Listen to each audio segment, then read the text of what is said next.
हाथ और देखत ही छिप जाएगा ज्यों तारा प्रभात।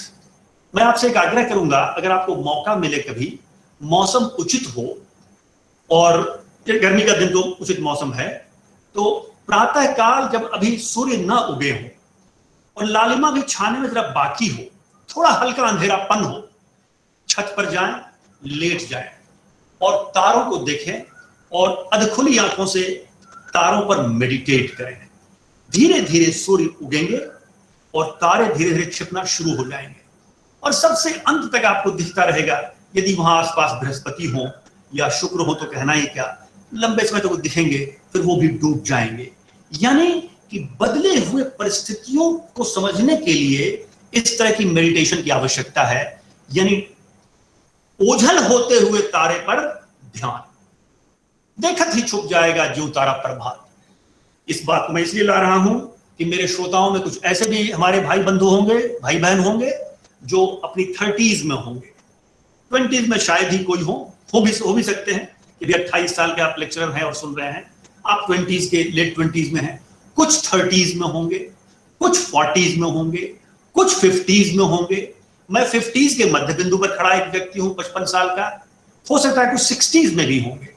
लेकिन अपने अनुभव से मैं खास करके मुझसे जो युवा भाई बहन है उनको बताना चाहूंगा कि जो 30s है ना, वो 20s से ज्यादा जल्दी से बीत जाता है और जो 40s है वो 30s से ज्यादा तेजी से बीतता है और जो 50s है यानी 50, 51, 52 जब शुरू हुआ, वो 40s से ज्यादा तेजी से बीतता है।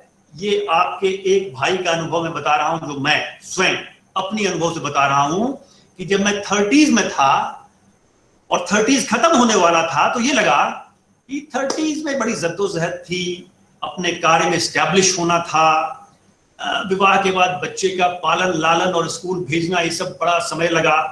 40s में तो ऐसा है कि भाई कम काम रहेगा, अध्ययन रहेगा, अध्यापन रहेगा, लेखन रहेगा, समय बढ़िया से बीत जाएगा और लगेगा कि समय का धन मेरे पास है। लेकिन ऐसा हुआ नहीं बंधु, 40s 30 से जल्दी बीत गया। फिर मैं 50s में घुसा तो लगा कि 40s की जद्दोजहद थी, 50s में तो थोड़ी शांति रहेगी, लेकिन पता नहीं कब 50s में घुसा और कब 55 का हो गया, 56वां में घुस गया। इसी अनुभव को शेयर करने के लिए मैंने इतने जो है आपको जाल बुने। इस समय बहुत ही परिवर्तनशील है और समय बड़ा ही परिवर्तनशील है। ये ध्यान रखिएगा कि वक्ता के अलावे और सभी भाई बंधु जो हैं वो अपने को म्यूट कर देंगे, थोड़ा सा कहीं कहीं व्यवधान सा आ जाता है। चलिए आगे चलते हैं। अगला जो समय का मर्म है, ये याद दिलाने की बात है और कोई भी बात मैं नहीं कह रहा हूं, ऐसा तो कोई क्लेम ही नहीं। इस समय बहुत ही कीमती है, अत्यंत कीमती है। देखिए याद दिलाते हैं, भर्तृहरि याद दिलाते हैं, का हानि समय च्युते। हानि किसको कहते हैं?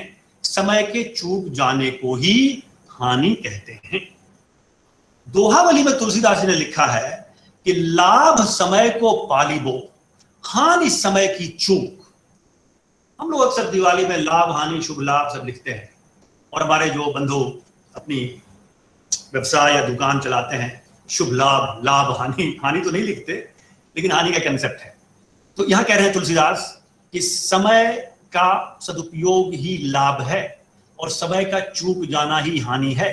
समय बहुत कीमती है, इसको आपने कई बार महसूस किया होगा। आप देखिए वर्ष की क्या कीमत है, कहते हैं कि वर्ष की क्या कीमत है उससे पूछिए जो विद्यार्थी 1 साल का कोर्स वो कर रहा था और उसमें फेल हो गया, यानी पूरी साल निकल गया। महीने की क्या कीमत है ये उस मां से पूछिए जो ये सोच रही थी कि बच्चा पूरी तरह से गर्भ में पोषित होकर के, पुष्ट होकर के फिर दुनिया में आएगा, लेकिन 1 महीना पहले ही एक प्रीमेच्योर डिलीवरी हो गई। कई बार ऐसा होता है, प्रीमेच्योर डिलीवरी में भी बच्चा बहुत स्वस्थ रहता है, लेकिन मां को ऐसा लगता है कि काश 1 महीना और मैं पाल लेती तो पूरा होता। तो महीने की कीमत उस मां से पूछिए, सप्ताह की कीमत पूछिए एक वीकली एडिटर से, क्या कीमत होती है, सप्ताह निकल गया और हमारा एडिशन नहीं आ रहा है। उसी प्रकार से दिन की कीमत आप पूछिए, दिन की कीमत उनसे पूछिए जो डेली एडिशन ऑफ न्यूज़पेपर निकाल रहे हैं। और मैंने कई बार एडिटर के साथ मुलाकात की है, मैं कभी क्लेम नहीं करता कि मैंने जिंदगी में किसी को पढ़ाया है। देखिए, एक चीज मैं कहना चाहूंगा कि शिक्षक को कभी भी क्लास में जाते समय ये नहीं सोचना चाहिए मेरे विचार से कि मैं पढ़ाने जा रहा हूं, मैं पढ़ाने जा रही हूं। शिक्षक का सोचना यह होना चाहिए कि मैं कक्षा में जाकर के एक लर्निंग एनवायरनमेंट पैदा करने जा रही हूं। इसमें सभी कोई सीखेंगे और अगर विद्यार्थी सीख लिया तो उसके लिए बोनस, लेकिन मैं तो सीख के ही लौटूंगा। मैं अक्सर विद्यार्थियों को कहता हूं कि मेरे छोटे भाई बहन कि तुम हमारे विद्यार्थी हो, लेकिन पहला विद्यार्थी तो मैं हूं इस कक्षा का, लेकिन मैं थोड़ा भाग्यशाली हूं तुमसे। मुझे यहाँ सीखने के लिए तनख्वाह मिलती है और तुम्हें यहाँ सीखने के लिए बड़ी मोटी रकम की फीस देनी पड़ती है। इसीलिए शिक्षक, हम लोग सब ज्यादातर लोग शिक्षक यहाँ होंगे तो हम लोग भाग्यशाली लोगों में से हैं। तो ये देखिए कि दिन की कीमत उनसे पूछिए जो डेली न्यूज़पेपर के एडिटर हैं, और घंटा की कीमत उनसे पूछिए जो एग्जामिनेशन लिख रहा है, 2 घंटे एग्जामिनेशन। कभी कभी कोई क्रूशियल एग्जामिनेशन होता है, जेईई आईआईटी का एंट्रेंस एग्जामिनेशन कोई दे रहा है, या सीएटी कैट का एग्जामिनेशन वो आईआईएम या आप जैसे प्रेस्टिजियस एमबीए के इंस्टीट्यूट में जाने के लिए दे रहा है। तो घंटे की कीमत एक विद्यार्थी से पूछिए जो परीक्षा दे रहा है, और मिनट की कीमत उससे पूछिए जो कि 1 मिनट के लिए रेलगाड़ी छूट गई या हवाई जहाज छूट गया या 1 मिनट के लिए शटर डाउन कर दिया और कहा कि आपको टिकट नहीं देंगे। मिनट की कीमत पूछिए, और सेकंड की कीमत उनसे पूछिए जो ओलंपिक में 4थे स्थान पर आ गए और ब्रॉन्ज भी फिसल गया। जरा सा सेकंड का फ्रैक्शन आगे बढ़ता मामला या कम समय लेते दौड़ने में तो आपको मिलता। तो समय की बड़ी कीमत है, ये कहने की जरूरत नहीं, लेकिन फिर भी बार बार याद दिलाने की जरूरत है कि समय बड़ा कीमती है। और एक चीज मैं आपसे निवेदन करना चाहूंगा कि बचपन से ही 10 साल की उम्र से ही सुनते आए, और कभी प्रवचनकर्ता को सुन लिया या किताब में पढ़ लिया, ऋषि मुनियों के वचन पढ़ लिए, और बार बार वो कहते रहे कि जीवन बड़ा कीमती है, भागा जा रहा है जी, इसका इस्तेमाल कर लो। तो 10 साल का था, 20 साल का था, 30 साल का था, तो इनके बातों पर हंसी आती थी। क्या कह रहे हैं कि समय भागा जा रहा है? कहां भागा जा रहा है? मैं तो बिल्कुल वैसा ही हूं जैसा हूं। और कितना कीमती होगा, आज चूक गए तो कल कर लेंगे। लेकिन भाई एक 56 साल का आदमी बोल रहा है जो अब अपनी उम्र के पहाड़ के शिखर से अब नीचे उतर गया है, क्योंकि अगर हम शतायु भी रहेंगे, 100 साल भी जिएंगे, तो मेरा आधा से ज्यादा निकल गया है अगर शतायु भी जिए तब। और मैं आपको कहना चाहूंगा मैं थोड़ा लंबा जीना चाहता हूं, क्योंकि इसी जीवन में अपने 60s, 70s, 80s और 90s के अनुभव को लेना चाहता हूं, बिना शरीर में लिप्त हुए और इस जगत की माया में फंसे हुए। भाई मैं तो लंबा जीना चाहता हूं ताकि सारे प्रकार के अनुभव से गुजर जाऊं, और फिर शायद ये इच्छा जागृत हो जाए कि कोई इच्छा ही न बचे फिर से जन्म लेने की। लेकिन इस जन्म में तो मैं लंबा जीना चाहता हूं। समय बहुत कीमती है, अब समझ में आ रहा है, और आप तो वचन जो ऋषियों के कहे गए अब समझ में आ रहा है। इसलिए अगर हमसे जो यंगर लोग सुन रहे हैं उन्हें अभी समझ में आ जाए, क्योंकि हमारे जैसे आदमी को इतने इस प्रकार से कहने वाला व्यक्ति ज्यादा नहीं मिला कि देखो भाई समय सचमुच कीमती है और निकला जा रहा है। लेकिन आप देख लें, समय निश्चित रूप से कीमती है, इसका उपयोग करें। अगली बात, समय का मर्म देखिए। समय का मर्म को जानने के लिए जानना होगा कि समय को हम नष्ट कैसे करते हैं, और इसके लिए एक शब्द संस्कृत में आया, उसको कहते हैं प्रमाद। प्रमाद में जीना यानी यूं ही नशे में जीना, हल्के हल्के नशे में जीना, आया और चला गया। कल मैं जब अपने इसी कमरे में आ रहा था ऑफिस के एमडीआई में, तो हमारे एक सहकर्मी मिल गए बहुत लंबे समय के बाद कॉरिडोर पर, और फिर उन्होंने मुझे नमस्कार किया, मेरी हाल पूछी। मैंने कहा मैं ठीक हूं। मैंने उनकी हाल पूछी, वो हमारे सहकर्मी हैं, तो बोले कि सर क्या हाल ठीक रहेगा, सब चल रहा है ऐसे ही चल रहा है। तो हमने पूछा क्या कोविड-19 आने के पहले बड़ा अच्छा समय चल रहा था आपका? बोले हाँ उसमें तो ठीक था।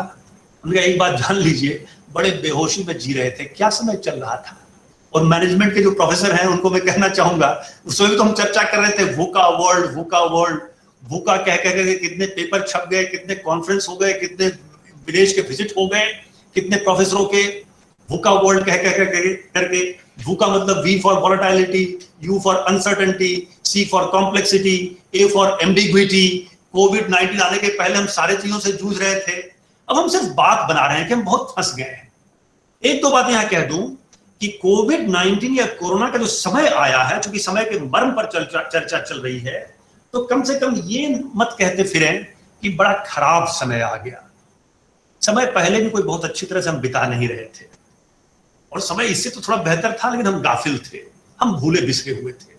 और ये समय खराब नहीं है, ये समय अलग तरह का है। It is a different time, it is a difficult time, but it is not a bad time. क्योंकि बैड कहते कहते हम बैडनेस चारों तरफ फैला देते हैं और कई प्रकार के विषाद घिर जाते हैं। इसीलिए एक को मैं जैसे कहता हूं विजडम, सनलाइट विजडम, चारों तरफ प्रकाश फैला हुआ है, सभी लोग जागृत हैं। और एक होता है टॉर्च लाइट विजडम, जो सिर्फ 2 फीट आगे का रास्ता दिखाता है। अगर आपको ये क्लियर नहीं है कि अपने संस्थान को कैसे चलाएं अगले 3 महीने के बाद का प्लान क्लियर नहीं है, तो 3 दिन का प्लान कर लें, 1 दिन का प्लान कर लें, अगले 3 घंटे का प्लान कर लें। तो टॉर्च लाइट विजडम जो होता है, आप आगे चलते जाएंगे और आपको लाइट मिलती चली जाएगी।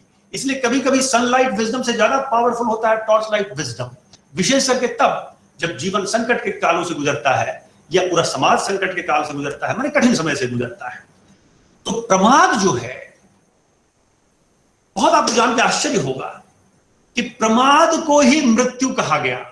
प्रमाण देखिए, आध्यात्म उपनिषद नाम का एक उपनिषद है, और आपकी जानकारी के जी कुछ कहना है? Sorry sir, please continue.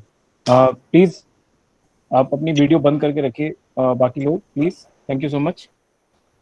Mic mute पर रखिए, थैंक यू। माइक म्यूट पर रख सकते हैं, लेकिन अगर मान लीजिए अगर आपकी अपनी इंटरनेट अगर स्ट्रांग है तो वीडियो को ऑन शायद रख सकते हैं, ये मेरा समझना है, लेकिन जैसा आपको उचित लगे। तो मृत्यु के कई डिस्क्रिप्शन और डेफिनेशन आया है, उसमें एक डेफिनेशन आया है आध्यात्म उपनिषद में, और मैं कह रहा था कि मेरी जानकारी में 241 उपनिषद उपलब्ध हैं, उसमें एक है आध्यात्म उपनिषद। उसमें कहा गया प्रमादो मृत्यु, प्रमाद ही मृत्यु है। क्योंकि प्रमाद में बिताया गया क्षण जो आपके जीवन में आया, उसका आना और ना आना सब बराबर। तो सिर्फ कैलेंडर के आधार पर हम 100 साल जिए, वैसे जीने से क्या लाभ? जो क्षण आया और उपयोग में लाया गया, वही क्षण जीवन में अगर जोड़ा जाए, उस दृष्टिकोण से कह सकते हैं कि प्रमाद ही मृत्यु है। यानी किया समय जो आया और जो नष्ट कर दिया गया, उसमें हम जिए ही नहीं, इसलिए प्रमाद को मृत्यु कहा गया। देखिए, आदि शंकराचार्य ने विवेक चूड़ामणि में प्रमाद के बारे में कितनी अच्छी बात कही। उन्होंने फिजिक्स के लॉ ऑफ मोमेंटम को अप्लाई करते हुए कहा कि जिस प्रकार से एक गेंद जो नीचे जाते हुए सीढ़ी पर छोड़ दिया गया हो, वो प्रत्येक बार जब गिरता है तो और तेजी से गिरता है। It's rate of fall keeps increasing, क्योंकि वो एक्सेलरेशन होता है।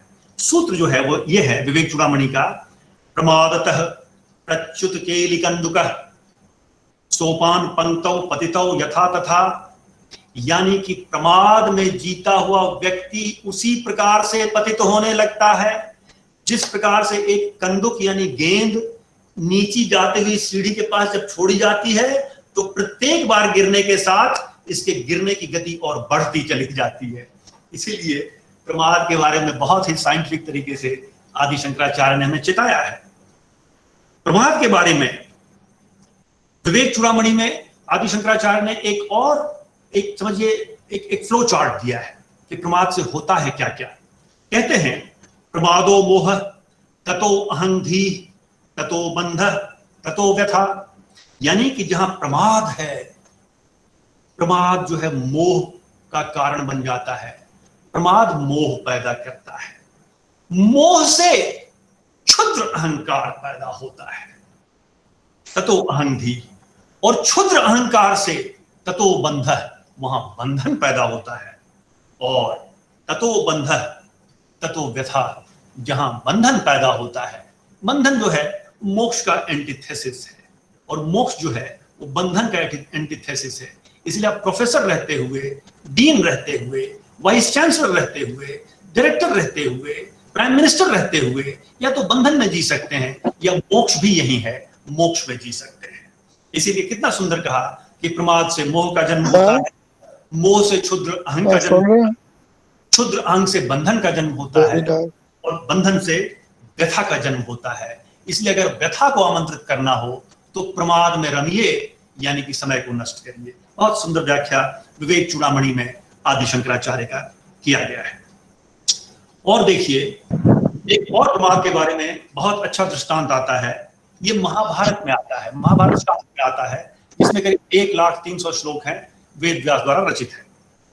इसमें वेद व्यास कहते हैं, बड़ी सुंदर सूत्र है, देखिएगा कि अनागत विधाता च प्रत्युत्पन्न मतिः च, अनागत विधाता च प्रत्युत्पन्न मतिः च यः द्वावेव सुख मेधेते दीर्घ सूत्रो विनश्यति। जो दीर्घ सूत्री होता है वो नष्ट को प्राप्त हो जाता है, लेकिन सुख मेधेते, सुख में कौन रहता है? सुख में दो प्रकार का व्यक्ति रहता है। कभी नोट कर लीजिएगा, ये दो शब्द बड़े महत्वपूर्ण हैं, अनागत विधाता और प्रत्युत्पन्न मति। अनागत विधाता उसको कहते हैं जो वर्तमान में ध्यान पूर्वक जीता है, लेकिन जीते जीते उसको ये समझ आने लगती है कि यदि मैं इसी प्रकार से चलता रहा तो ये रास्ता जाता कहां है। हम और आप बेसिक स्टैटिस्टिक्स से भी डील करते हैं, रिग्रेशन, टाइम सीरीज एनालिसिस, या फिजिक्स में हम लोग पढ़े थे, या बेसिक मैथमेटिक्स में पढ़े थे, प्रोजेक्टाइल कि इतनी तेजी से फेंका, इतनी एंगल से फेंका, तो भाई पक्का मैथमेटिक्स बता देगा कि कितनी दूर पर जाकर ये पत्थर गिरेगा। इसी प्रकार से जरा आप सोचिए कि पिछले 1 साल से आप जिस प्रकार से कदम ताल करके जिस दिशा में चल रहे हैं, जिस गली में चल रहे हैं, वो गली जा कहां रही है? कहीं ब्लाइंड एली की तरफ तो नहीं जा रही है कि जाके समाप्त हो जा रही है कहीं पर, या कहीं गड्ढे की तरफ तो नहीं जा रही है, या कहीं उपवन की तरफ तो नहीं जा रही है। इसीलिए अनागत विधाता का, देखिए कोई व्यक्ति ज्योतिष की यहां कोई चर्चा नहीं हो रही है, चर्चा ये हो रही है कि अगर होश पूर्ण जिए तो पता चलने लगता है कि मैं जिस दिशा में जा रहा हूं या जा रही हूं, आखिर मोटा मोटी अंदाजा क्या है, पहुंचूंगा कहां। ऐसा जो विचार करता है वो सुख में जीता है, उसको अनागत विधाता कहते हैं। और दूसरा जो कहा गया शब्द जो है प्रत्युत्पन्न मति, जिसको इंट्यूशन कहते हैं। इंट्यूशन पर जितना शोध भारत में हुआ, खास करके ध्यान के मार्ग से, उतना दुनिया में कहीं नहीं हुआ। और इंट्यूशन कुछ ऐसे मैनेजमेंट में भी कुछ ऐसे ज्ञान है जहां पर हम एम्पिरिकल स्टडी का थोड़ा प्रयास तो कर सकते हैं, लेकिन सिर्फ एम्पिरिकल स्टडी और गिनती गिन गिन करके कि इतने लोग इंट्यूटिव हैं इतने नहीं है, उससे बात समझ में नहीं आती। इंट्यूटिव जिसको कहते हैं प्रत्युत्पन्न मति, यानी कि प्रति उत्पन्न मति, क्योंकि समय कैसा आएगा अगला मिनट बिल्कुल पूरी तरह से पता नहीं, लेकिन जैसा आएगा उसको वैसा रिस्पॉन्ड करेंगे, यानी यू बिकम मोर रिस्पॉन्सिव। इसीलिए जो सही प्रकार का व्यक्ति होता है वो रिएक्शन की दुनिया से त्याग पत्र दे करके रिस्पॉन्स की दुनिया में नई सिटीजनशिप लेता है। एक सुंदर दुनिया प्रतीक्षा कर रही है, वहां की नागरिकता लीजिए, वो दुनिया है रिस्पॉन्स की दुनिया। और एक दुनिया जहां सिर्फ अंधकार है, धुआं है, जहां सिर्फ जो है सिकुड़न है, वो रिएक्शन की दुनिया, वहां से त्याग पत्र दीजिए। तो ऐसा व्यक्ति जो प्रत्युत्पन्नमति होता है, जैसा समय उसको देख करके विचार करके उसके साथ वो संघात करते हुए वो रिस्पॉन्स करता है। इसमें दो बातें यहां कहीं, दो शब्द कहे गए, अनागत विधाता च प्रत्युत्पन्न मति च यह। ये जो दो हैं सुख में भेदे, सुख में रहते हैं, दीर्घ सूत्रो विनश्यति, दीर्घ सूत्री का नाश हो जाता है। तो इस प्रकार से प्रमाद का त्याग और प्रमाद की प्रकृति की चर्चा भी बड़ी गहन रूप से की गई है और इस पर हमें विचार करते रहना चाहिए। अब देखिए, एक बहुत महत्वपूर्ण कर्म के मर्म की तरफ चल रहे हैं। अगला गुण जो है कर्म का, ये समय का, कर्म का नहीं, हम लोग समय पर हैं कि समय का मर्म क्या है। जरा आप बहुत ध्यान से सुन रहे हैं, बड़ा अच्छा लग रहा है, लेकिन थोड़ा और इस बात को गौर करिएगा। समय न किसी का मित्र होता है और समय न किसी का शत्रु होता है। मैं जरा रिपीट करूंगा क्योंकि ये थोड़ा सा गहन है। समय न किसी का मित्र होता है, न ही समय किसी का भी शत्रु होता है, तथापि एक व्यक्ति के जीवन में एक दिया गया समय या अनुकूल हो सकता है या प्रतिकूल हो सकता है या न्यूट्रल भी हो सकता है। अब दो बातें बाहरी रूप से बड़ी असंगत सी दिख रही हैं कि जब समय ना मेरा शत्रु है ना मित्र है, तो मेरे लिए वो सहयोगी और असहयोगी कैसे हो सकता है। लेकिन जो चीज साधारण विवेक से देखने पर बाहर से असंगत दिखती है, वही वस्तु या वही धारणा विवेक की गहराई से देखने से वो सारी असंगतियां दूर हो जाती हैं, उसमें संगति और तालमेल दिखने लग जाती है। देखिए, एक आता है रामचरितमानस का चौपाई, बहुत सुंदर है, उससे ये सिद्ध होगा। भानु कमल कुल पोषनिहारा, तुलसीदास जी लिखते हैं। रामचरितमानस मुझे बहुत प्रिय है क्योंकि यही पहला शास्त्र है जो जीवन में मैंने थोड़ा उल्टाना पलटाना शुरू किया था। तुलसीदास जी कहते हैं, एक चीज और मैं कहना चाहूंगा कि रामचरितमानस को जितना आप कम पढ़ें उतना ही आपको ये महसूस होगा कि ये हाड़ मांस का व्यक्ति लिख सकता है, और जितना ही आप ज्यादा पढ़ें उतना ही ये अविश्वास होने लगेगा आपको कि ये कोई हाड़ मांस का व्यक्ति लिख सकता है। चलिए, चौपाई है, भानु कमल कुल पोषनिहारा, बिनु जल जारी करई सोई छारा। भानु कमल कुल पोषनिहारा, कमल के फूलों का पोषण करने वाले सूर्य हैं। सूर्य उगते हैं, कमल खिल जाता है, तो कमल कुल पोषक भानु है। लेकिन बिनु जल जारी करई सोई छारा, लेकिन यदि कमल, उसका डंठल यदि समुचित रूप से जल में या पानी से भीगे हुए मिट्टी, जिसको कीचड़ कहते हैं, अगर वहां पर या तो मिट्टी की कमी हो या जल की कमी हो, तो यदि सूर्य का प्रकाश पड़ेगा कमल पर तो कमल जल जाएगा। बिनु जल जारी करई सोई छारा, उसे छारा मतलब कि वहां जला करके उसको भस्मीभूत सा कर देते हैं। यानी वही सूर्य जो कमल के कुल के पोषक हैं, वही उस कमल के जिसने अपने जड़ को ठीक से मिट्टी और जल में नहीं डुबा रखा है, उसी कमल को जला करके सूर्य राख कर सकते हैं। इसका अर्थ यह है कि समय को दोष देने से पहले, यानी कमल जो है सूर्य को दोष दे कि तूने जला दिया, तो जरा पहले अपने जड़ पे देखे कि क्या हमने वहां मिट्टी और जल की व्यवस्था या कीचड़ की व्यवस्था, कीचड़ से सना हुआ, जल से सना हुआ मिट्टी जो कीचड़ है, जो बहुत उपयोगी है कमल के लिए, क्या हमने उसकी व्यवस्था की थी? थोड़ी अपनी व्यवस्था कर दीजिए तो समय प्रतिकूल हो जाता है। जैसे कहते हैं कि जब कर्म बढ़िया होने लगता है तो कर्म की छाया के रूप में भाग्य भी बनने लग जाता है, और कर्म करते करते हम भाग्य का निर्माण कर लेते हैं। वैसे कभी मौका मिलेगा, आमने सामने होंगे तो मैं कहूंगा आपसे, क्योंकि मैं कभी कभी भाग्य पर भी कुछ विचार और चर्चा करता हूं, क्योंकि भाग्य शब्द से जो हमारा इंटेलिजेंसिया है वो जल्दी भाग जाता है और सोचता है कि भाग्य शब्द बोलने वाला दकियानूस है, लेकिन नहीं, भाग्य के कंसेप्ट का क्या यूज है मैनेजर के लिए, उसकी कभी बाद में कभी चिंतना करेंगे। और भविष्य का चिंतन, या जिसको हम कहते हैं ज्योतिष शास्त्र, पूछिए किसी से, पूरे अधकचड़े मिजाज से कह देंगे यार ज्योतिष क्या होता है दकियानूसों का। अरे ज्योतिष भाई 6 वेदांगों में एक वेदांग है, बिना उसको पढ़े वेद आप नहीं समझ सकते। ज्योतिष यही कह रही है कि उचित समय का चुनाव करिए काम को करने के लिए। प्रातः काल है तो भजन कर लीजिए, और संध्या काल है तो भजन कर लीजिए। तो इस तरह से हमें यह कहना है कि समय न किसी का मित्र है न किसी का शत्रु है, लेकिन समय अनुकूल या प्रतिकूल हो सकता है। लेकिन समय अनुकूल या प्रतिकूल होगा, उसके पीछे ये रहस्य है कि हमने समय को बनाने के लिए मिट्टी कैसी तैयार कर रखी है, हमने वातावरण कैसा तैयार कर रखा है। इसलिए हमारी अपनी जिम्मेदारी होती है। तो चलिए, समय भी काफी निकलता जा रहा है और कुछ समय हम लोगों को चाहिए क्वेश्चन आंसर के लिए। और अंत करते हुए मैं यही कहूंगा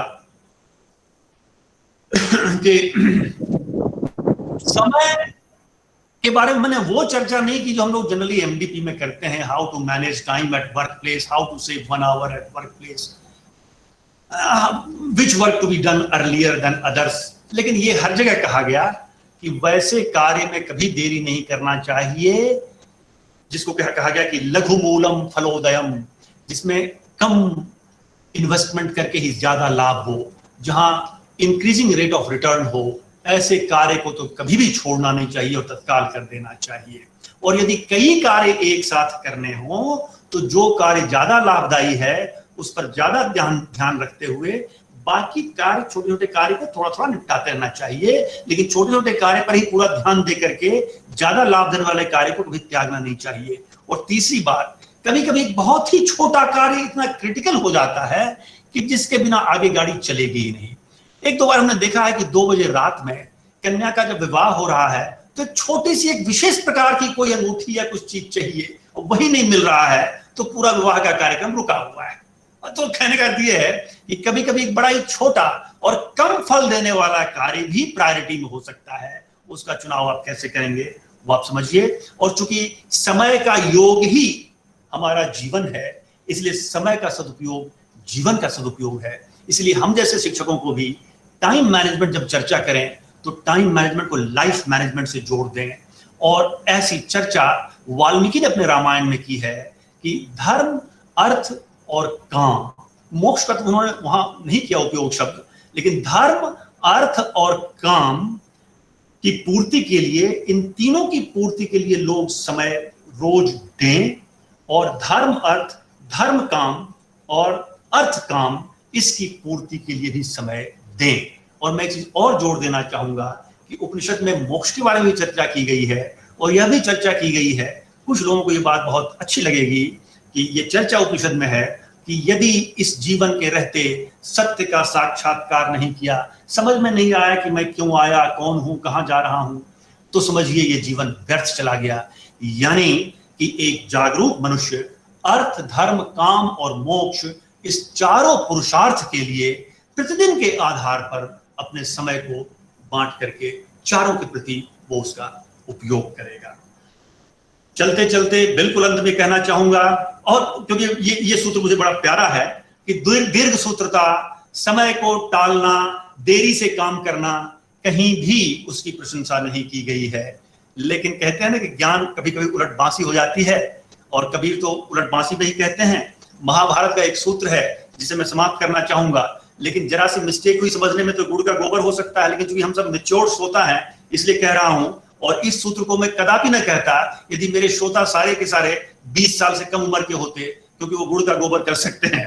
देखिए, महाभारत का सूत्र कहता है, जो दीर्घ सूत्रता के पक्ष में है, इन फेवर ऑफ प्रोक्रेस्टिनेशन, कहता है रागे दर्पे च माने च द्रोहे पापे च कर्मणि अप्रिये चैव कर्तव्ये चिरकारी प्रशस्यते।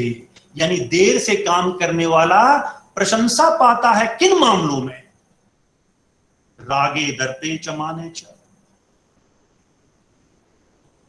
एक मोह का बंधन सा पैदा हो रहा है और हमने इसको टाल दिया कि आज मोह नहीं करेंगे, कल कर लेंगे, उसकी प्रशंसा होगी। तो राग के मामले में दीर्घ सूत्री बने। दर्पे, अचानक अहंकार आ गया, मैं कोई विशेष प्रकार का आदमी हूं, तो हम ये कहें कि नहीं, इसको धीरे धीरे कल ऐसा दर्प कर लेंगे, तो ऐसा चिरकारी प्रशंसा पाएगा। और माने, कई लोग, हम लोग जो है सिर्फ प्रशंसा पाने के लिए जीते हैं। हमको कितना फूल माला पहनाया जी, कितनी बार हमको आपने आदर दिया जी। आदर मिले तो जरूर रखिए, लेकिन आदर का पीछा करता हुआ व्यक्ति बड़ा दरिद्र की तरह जीता है। इसलिए आदर मुझे आज न मिले कल मिले, ऐसा जो दीर्घ सूत्री होता है वो प्रशंसनीय है। और पाप कर्म के प्रति कोई लिप्सा हो गई कि कुछ कर दें और एक क्षणिक सुख मिल जाए, इसमें जो दीर्घ सूत्री होता है उसकी प्रशंसा होती है। और अप्रिय चैव कर्तव्य, कुछ अप्रिय करने की इच्छा हो जाए, किसी की टांग खींचने की इच्छा हो जाए और ये लगे आज नहीं कल खींच लेंगे, तो ऐसा जो चिरकारी, ऐसा जो दीर्घ सूत्री, वो प्रशंसा प्राप्त करता है। ये उलट बांसी की तरह है। चलिए, कभी कभी क्या होता है कि उलट बांसी शॉक ट्रीटमेंट देती है, और इसीलिए हमने इसको अंत में लाया। तो हम सब आज एक चर्चा के लिए जुटे, आपने समय दिया, समय भी बड़ी तेजी से निकल गया। समय का मर्म यही कह रहा था कि मुझे 5-10 मिनट पहले और रुकना चाहिए था, लेकिन कहना आसान होता है, करना कठिन है ना। तो इसीलिए अब मैं यहाँ समाप्त करता हूँ समय के मर्म पर अपनी छोटी सी चर्चा। शायद कुछ आपके लिए लाभकारी रहा होगा, वैसे सभी बातें आप जानते ही हैं। और अगर कोई प्रश्न हो तो मैं उसका स्वागत करता हूं। आपने बड़े ध्यान से सुना, इसके लिए मैं नतमस्तक होकर के आप सबको प्रणाम करता हूं। धन्यवाद सर, धन्यवाद बहुत बहुत। सभी जो है, सभी श्रोता जितने भी हैं हमारे, आज बहुत ही उत्सुक हैं आपसे प्रश्न करने के लिए, क्योंकि ये जो टॉपिक था ये बिल्कुल भिन्न था। सारे जितने भी अब तक जितने भी वेबिनार, जितने भी सेशन हुए हैं, और आपने जिस तरह से चर्चा करी कई विषयों पर, जो विषय जो है मेरे अनुसार आजकल की जो जनरेशन है वो शायद ही जो है इस पर गूढ़ रहस्यों पर या इन चीज़ों पर कुछ ध्यान देती होगी। और कुछ मेरे भी सवाल हैं जो, पर पहले मैं ये कुछ श्रोता हैं जो उनके सवाल में आपसे वर्णन करना चाहूँगा। गौर गोयल हैं, गौरव गोयल पूछते हैं, व्यक्ति की सफलता एवं असफलता में समय के महत्व को कैसे वर्णित कर सकते हैं?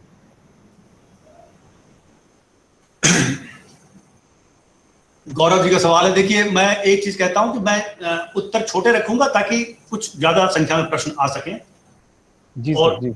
हर वक्ता चाहता है कि उससे ज्यादा प्रश्न पूछे जाए क्योंकि वो कुछ इंगित भी करता है। चलिए, तो सफलता और असफलता में समय का क्या महत्व है? देखिए, ऐसा है कि सही समय पर किया गया कार्य ज्यादा फलदायी होता है, और अगर सही समय पर ना किया जाए तो कम फलदायी होता है। कहने का मतलब कि जैसे देखिए, 25 साल के पहले किया गया अध्ययन कैरियर के एक मार्ग को तय कर देता है, लेकिन वही अध्ययन जब 25 से 50 वर्ष की उम्र के बीच आप करेंगे तो हो सकता है आपको एक इंक्रीमेंट दे दे। मैं I am sorry, I am talking in the terms of professional achievement. वही अचीवमेंट वो अचीवमेंट नहीं होता। लेकिन अगर आपको देखना है कि कौन सी चीजें हमें 15 साल से 25 साल के बीच में जान लेनी चाहिए, और उसको अगर 25 से 35 में जाना तो हानि तो कुछ नहीं होगी, लाभ ही होगा, लेकिन उतना लाभ नहीं होगा। यानी उचित समय पर किया गया कार्य। देखिए, सफलता की कोई गारंटी नहीं होती। यदि आपने ठीक ढंग से काम नहीं किया तो असफलता गारंटीड। अगर आपने बिल्कुल सही तरह से कार्य किया गया तो सफलता गारंटीड नहीं। यही जीवन का रहस्य है, कर्म और सफलता के बीच के संबंध का रहस्य है। Work imperfectly done, failure guaranteed. Work perfectly done, success not guaranteed. इसी में जीवन का रहस्य और मजा छुपा हुआ है। तो इसीलिए आप सही समय पर कार्य करें। दूसरी बात, सफलता असफलता खास करके अपने उद्देश्य को ध्यान में रखते हुए कार्य करें। लेकिन एक चीज जान लें कि संभावना को बढ़ाने की कोशिश करें कि जो उद्देश्य है वो आपको प्राप्त हो जाए। लेकिन अगर ईश्वर की मर्जी नहीं होगी तो प्राप्त नहीं भी होगा, क्योंकि वो कुछ और विधान आपके लिए रच के रखा है। उसके लिए भी जगह बनाए रखिए। और मेरे ख्याल से अगर एक बड़े ऊंचे चेतना से देखा जाए, ऊंची चेतना से, तो असफलता कुछ होती ही नहीं है। मैं जरा जोर से चिल्ला के बोलूंगा, असफलता कुछ होती ही नहीं है। क्योंकि आप दूसरे अध्याय भगवत गीता के 40वें श्लोक की पहले पंक्ति की पहले अर्धाली जरा देखिएगा। उसमें लिखा है कि न इह अभिक्रम नाशः अस्ति नेहाभिक्रम नाशो नाशोस्ति। लिखा है उसमें ये कहा कि किसी भी क्रिया का प्रतिफल मिलना ही है, उसका नाश नहीं होता। हाँ, आप गोल के बारे में कहते हैं कि फला परीक्षा दी तो फला मार्क्स मिल जाए। अरे फला परीक्षा दी, मार्क्स दो अगर नंबर कम भी मिल गए, लेकिन उसकी जानकारी क्या बिना फल दिए कभी जाएगी? इसीलिए खास करके यदि आप युवा हैं, या युवा तो सब हैं, मैं तो पहला युवा हूं इस सारे श्रोता और वक्ता की मंडली में तो असफलता कुछ होती ही नहीं है। कार्य का दिशा ठीक हो, कार्य की मंशा ठीक हो, आपका कार्य करने की क्षमता ठीक हो, तो जो भी फल मिलेगा एडिशन ही होगा, लाभ ही होगा, हानि क्या होगी? ठीक है, धन्यवाद सर। बलजीत सिंह है, इनका एक प्रश्न है। नमस्ते सर, यदि समय की डायमेंशंस हैं तो फिर टाइम में हम आगे पीछे क्यों नहीं जा सकते? मतलब कि टाइम ट्रेवल। सीधी सी बात है। देखिए, आगे पीछे अगर जा सकते होते, वैसे अभी भी एक फिजिक्स का रिसर्च कह रहा है कि 2036 में पूरा होगा, और फिर बिग बैंग पर एक और थ्योरी वो लाएंगे, और टाइम डायमेंशन के रहस्य को आइंस्टाइन के रिलेटिविटी से समझ करके वो कोशिश करेंगे जानने की कि समय के पीछे जा करके हम और क्या क्या सीख सकते हैं। हाँ, समय के पीछे तो हम जा सकते हैं ये जानने के लिए, फिजिक्स शायद जा सकता है। मेरे ख्याल से संस्कृत और फिलोसॉफी के अलावा अगर कोई तीसरा विषय है तो ईश्वर के निकटतम कहा जाए, मेरी छोटी सी जानकारी के हिसाब से, तो वो फिजिक्स है। फिजिक्स आपको भूतकाल में क्या हुआ, या केमिस्ट्री भी, हम भी तो कार्बन डेटिंग से निकाल लेते हैं ना क्या हुआ था, तो समय के पीछे क्या हुआ इसका विश्लेषण तो कर सकते हैं। समय के पीछे हम जा सकते हैं, लेकिन समय के पीछे हम जी नहीं सकते। और ये अच्छा ही है कि नहीं जी सकते, क्योंकि प्रवाह आगे आगे ही होता है। अब देवप्रयाग से चली गंगा ऋषिकेश आके हरिद्वार होकर के और आगे कानपुर तो जा सकती है। अब उसको उल्टा हम बहाएं कि कानपुर की गंगा फिर से जो है ऋषिकेश होकर के हरिद्वार होकर के देवप्रयाग चली जाए, ये संभव नहीं है। लेकिन हाँ, मैं कंक्लूड करूंगा ये कह के कि हम जानकारी के लिए जा तो सकते हैं, लेकिन समय के पीछे जाकर के जी नहीं सकते। सर एक और प्रश्न है जी। समय और मन, ये विश्वास पांडे जी का प्रश्न है। समय और मन दोनों नियंत्रण से बाहर हैं। उत्तम गुरु प्राप्ति इनमें तालमेल बना सकती है, पर वर्तमान समय में गुरु को उत्तम शिष्य और शिष्य को उत्तम गुरु दोनों की ही प्राप्ति कठिन है। क्या इसे प्राकृतिक चुंबकीय शक्ति पर छोड़ दें या कुछ अन्य प्रक्रिया हो सकती है? देखिए, समय तो दिया हुआ है। जिस चीज पर हमारा नियंत्रण न हो उसे नियंत्रित करने का हम प्रयास न करें। जिस चीज पर नियंत्रण न हो उसके साथ संगति और उसके साथ एक सिम्फनी बिठाने का प्रयास करें। पहली बात, समय के मामले में मन नियंत्रण में नहीं है, तो मन नियंत्रण में नहीं है, इस पर हम कुछ कार्य कर सकते हैं। समय को नियंत्रित तभी कर सकते हैं जब समय पे, जैसे हमने कहा था ना कि समय लिक्विड एसेट है। हम क्या कर सकते हैं, अगर कर्म का चुनाव किया तो समय पर थोड़ा नियंत्रण कर सकते हैं। यहां भी समय पर बिल्कुल नहीं कर सकते ऐसा नहीं है। तो कर्म के चुनाव से समय की महत्ता को जानते हुए और समय को के प्रति श्रद्धालु होते हुए हम थोड़ा नियंत्रण कर सकते हैं। और मन का जो कार्य है, जो जोड़ना, तो जब हम चले तो हमारा पैर चले, और जब बैठे तो पैर हिलता हुआ ना रहे। जैसे अगर आप बैठे हुए हो कुर्सी पर, पैर हिला रहे हो, तो देखने वाला कहेगा कि नहीं, ठीक तरीका ये नहीं है। तो जब बैठे तो पैर को ना हिलाएं, जब चले तो पैर को हिलाएं। उसी प्रकार जब जुड़ना चाहें तो मन को दौड़ाएं, जब नहीं जुड़ना चाहें मन को आराम करने दें। तो इस प्रकार से मन के प्रति भी हम जरा जागरूक हों तो मन की गति को भी रोक करके सही दिशा में ले जा सकते हैं। ये तो बात हुई। लेकिन अंतिम जो आपका पक्ष है प्रश्न का, वो यद्यपि आज के टॉपिक से नहीं जुड़ा हुआ है, लेकिन बहुत महत्वपूर्ण है कि इस समय में समय और मन को ठीक से जानने के लिए गुरु शिष्य का संबंध, तो मैं यही कहना चाहूंगा कि देखिए, सहज भाव में हो जाइए। हो सकता है गुरु आपको इस जीवन में मिले भी और न भी मिले। गुरु मिलने का अर्थ होता है कि किसी मनुष्य शरीर में एक गुरु का मिल जाना। मिल गए तो सहजता से मिलने दीजिए, पकड़ के मत कीजिए हमको एक शिष्य बनना ही है। मिल गए तो मिल गए, और नहीं भी मिले तो गुरु की कमी है क्या? भागवत महापुराण में 24 गुरु का वर्णन दत्तात्रेय जी ने कहा है। उन्होंने तो कुत्ता को भी गुरु मान लिया और कहा कि मैंने इससे कुछ सीखा है कि जागरूक रहता है सोते हुए भी, तो ये गुण मुझ में होना चाहिए। 8 साल की कन्या से भी सीख लिया गुरु दत्तात्रेय ने, और कहा कि 8 साल की कन्या बिना किसी अहंग और दंभ के कर्म के प्रति लगनशील रही, और वो जताना नहीं चाहती थी कि मैंने ये कार्य किया। हम अक्सर ये जताना चाहते हैं बहुत ज्यादा। 5 किलो काम करते हैं, 10 किलो जताते हैं। अरे ठीक है, जताइए, जताने का जमाना भी है, लेकिन 5 किलो काम करिए तो 5 किलो जताइए। और दत्तात्रेय कहते हैं कि मैंने 8 साल की लड़की से ये सीखा कि काम तो उसने 5 किलो किया और 5 ग्राम भी नहीं जताया। बिना जताए हुए कर्म में तल्लीनता। इसलिए गुरु तो हर जगह उपलब्ध है। शिष्यत्व का भाव चाहिए, और कोई जरूरी नहीं कि हाड़ मांस में मनुष्य रूप में ही गुरु मिले। मिल गए तो सोने पे सुहागा, नहीं भी मिले तो जहां दृष्टि फैलाइए वहीं गुरु हो जाए, वहीं गुरु मिल जाए। ऐसी दृष्टि पैदा करिए और गुरु आपके अंदर ही एक अपॉइंटेड हो जाएगा, परमानेंट गुरु। ये मेरा विचार है। Thank you sir.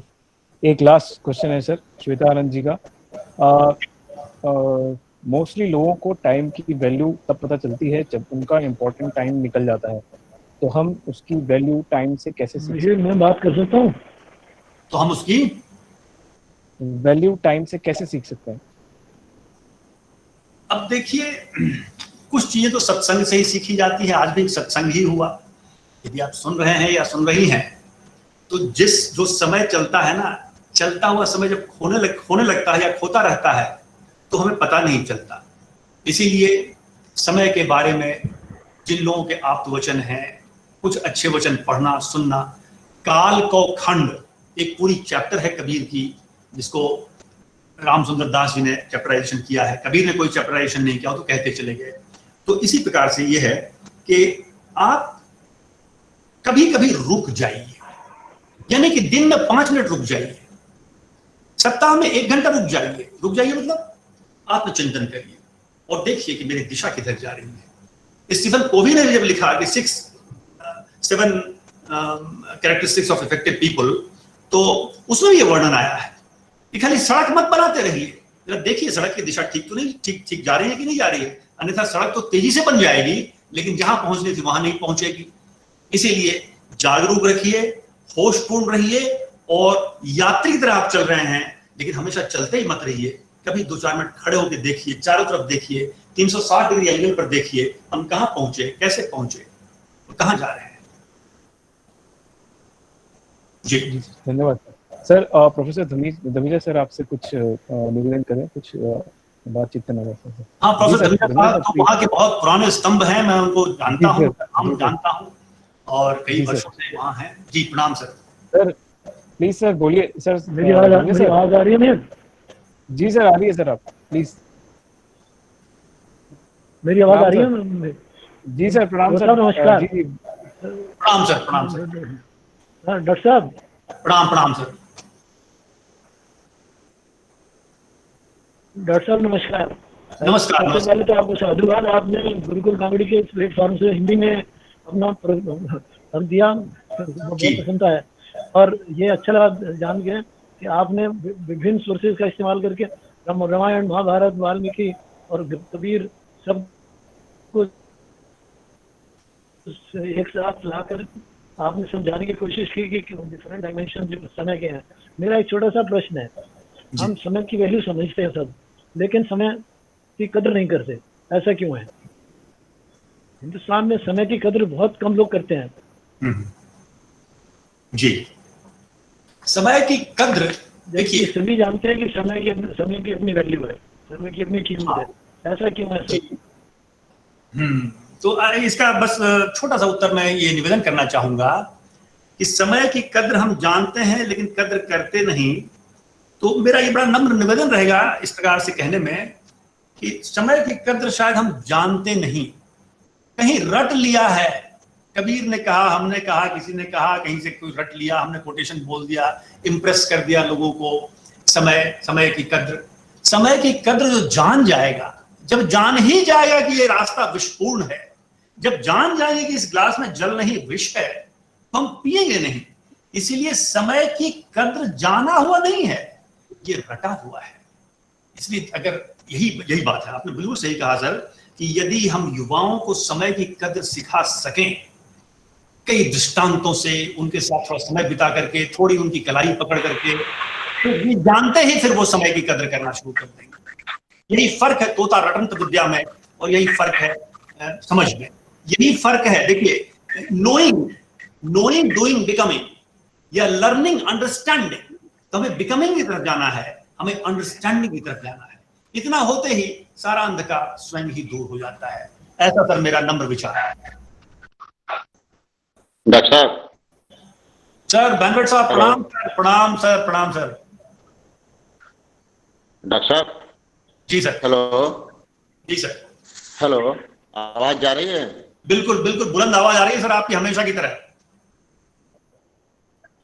अच्छा, मैं डॉक्टर दुबे आगरा कॉलेज से बोल रहा हूँ। मैं एसोसिएट प्रोफेसर हूँ लाका। मेरा बस एक ही उसमें जोड़ना है कि समय मूल्यवान ही नहीं होता है, समय स्वयं स्व स्पीकिंग भी होता है, वह सत्यवान भी होता है। समय मूल्यवान ही नहीं, सत्यवान भी होता है। हर आदमी को बताता है किस में मेरा सदुपयोग करना है, किस में सदुपयोग अगर नहीं करोगे तो पिछड़ जाओगे। जीवन में जो कार्य करना है, विद्यार्थी काम पढ़ना, किसान का काम समय पे खेती करना है, संसद में बैठ के समय पे एक्ट पास करना है। जैसे आज का समय है, आत्मनिर्भर भारत की बात हो रही है, किंतु हमारे श्रमिक पैदल चले जा रहे हैं, सरकार भी चूक कर रही, उसका भी समय था, तो सुप्रीम कोर्ट को बीच में आना पड़ा कि नहीं, इनको घर पहुंचाइए। तो समय बलवान ही नहीं होता, समय सत्यवान भी होता है। धन्यवाद डॉक्टर साहब। बिल्कुल सही कहा सर आपने। समय सिर्फ कीमती नहीं होता, समय जो है सत्यवान होता है। बिल्कुल आपने सही कहा, समय आईना दिखा देता है। बस एक 30 सेकंड में बात करना चाहूंगा। एक ज्योतिषाचार्य से मेरी चर्चा हो रही थी, तो उन्होंने कहा कि शनि की 7.5 ये सब। तो हमने कहा देखिए, शनि के बारे में जहां तक मैं जानता हूं वो कर्म के देवता हैं, वो सूर्य के पुत्र हैं और 7.5 में 7.5 साल तक अगर वो चिताते रहते हैं, अहंकार को जरा गलाते रहते हैं, तो शनि का क्या दोष है? इसे हमें धन्यवाद देना चाहिए कि 7.5 में वो धो पोछ करके फिर से एक जैसे बच्चा होता है ना, शिशु, नहला धुला के तैयार कर देते हैं। आपने सही कहा कि समय को भी दिखा देता है। और चलते चलते ये 7.5 जैसे शब्दों से हमें डरना नहीं चाहिए, क्योंकि 7.5 में शनि जो है वो थोड़ा छद्म शत्रु रूप में गहरे मित्रता के साथ आपको नहला रहे हैं। और जब खुजली वाले शरीर को नहलाया जाता है, हम लोग को बचपन में याद है, खुजली कभी कभी बचपन में हो जाती थी, अब तो नहीं होती, तो उसमें इसके बियोर लगा के बाप को नहला देते थे, बाप रे जलता था। तो वही 7.5 जलाता है। हर समय को स्वीकार करिए। नानक ने कहा है अपने जपजी साहब में कि जो तुझु भावै ताई भलीकार, तू सदा सलामति निरंकार, कि तुझे जो भला लगता हो उसी मेरी भलाई है, क्योंकि तू निरंकार है, तू मेरे बारे में ज्यादा अच्छी तरह से सोच सकता है। इसलिए कभी भी दिए गए किसी भी समय को हम कभी भी उसकी भर्त्सना न करें। और यहां तक कि गीता में कह दिया कृष्ण ने कि जब कभी मृत्यु आसपास तुम्हें दिखाई देती है अपने जीवन में, तो समझो कि उसके रूप में मैं ही आया हूं, अहं मृत्यु। तो क्या कहा जाए, किसी भी कभी भी समय को कभी भी भला बुरा मत कहिएगा, जैसा समय स्वीकार, लेकिन आगे का रास्ता देखने के लिए तैयार होना चाहिए। जी धन्यवाद सर, धन्यवाद बहुत बहुत। आपने इतना समय आज हमें दिया सर, और आपकी ज्ञान गंगा से सर हम बहुत ही अनुग्रहित हुए। और मेरे ख्याल से सभी श्रोता जो है बहुत ही ये सुनकर बहुत ही ज्यादा भाग्यशाली हैं आज हम लोग कि आपकी इतने ज्ञान भंडार से हम थोड़ा सा तुच्छ सा समय जो है हम आपसे जो है ले पाए। और आशा करूंगा कि आगे भी हम आपसे जो है समय ले पाएंगे। मेरे भी प्रश्न थे, परंतु अभी समय जो है कम है, तो मैं इस पर जो है ज़्यादा आगे बढ़ाना नहीं चाहूँगा, आपके समय को ज़्यादा व्यर्थ नहीं करना चाहूँगा। अब मैं आगे करूँगा प्रोफेसर बिंदु अरोड़ा मैम से कि वो हमारे आज के व्हाट्सएप प्रोफेसर पवन कुमार सिंह जी को धन्यवाद प्रस्ताव में कुछ प्रस्तुत करें। प्रोफेसर बिंदु अरोड़ा मैम। बिंदु अरोड़ा मैम, आप हैं वहाँ पे? शायद उनका डिस्कनेक्ट हो गया। Professor Poonam बेनोली ma'am. Hello, yes, हाँ जी। मैं आग्रह करूंगा आपसे कि आप धन्यवाद प्रस्ताव, एक छोटा सा धन्यवाद प्रस्ताव प्रस्तुत करें। सबसे तो पहले पवन जी आपका बहुत बहुत धन्यवाद। और हम बहुत ही अपने आप को भाग्यशाली समझ रहे हैं कि आप हमारे बीच आए और आपने इतना अच्छा सा, आपका ये संस्मरण हम हमेशा याद रखेंगे। और आपने बहुत सही कहा कि समय बड़ा बलवान है।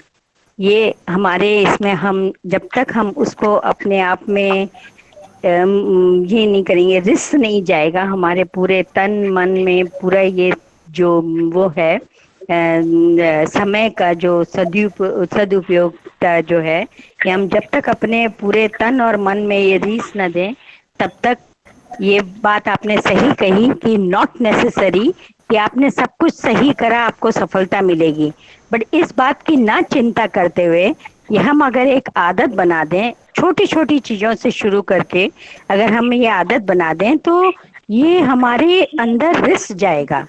अब आपका मैं बहुत बहुत धन्यवाद देना चाहती हूँ कि आपने ये एक छोटी सी चीज जो हम सब जानते हैं बट हम कभी उस चीज को अनुग्रहित नहीं करते हैं। प्रोफेसर साहब आपका बहुत बहुत धन्यवाद।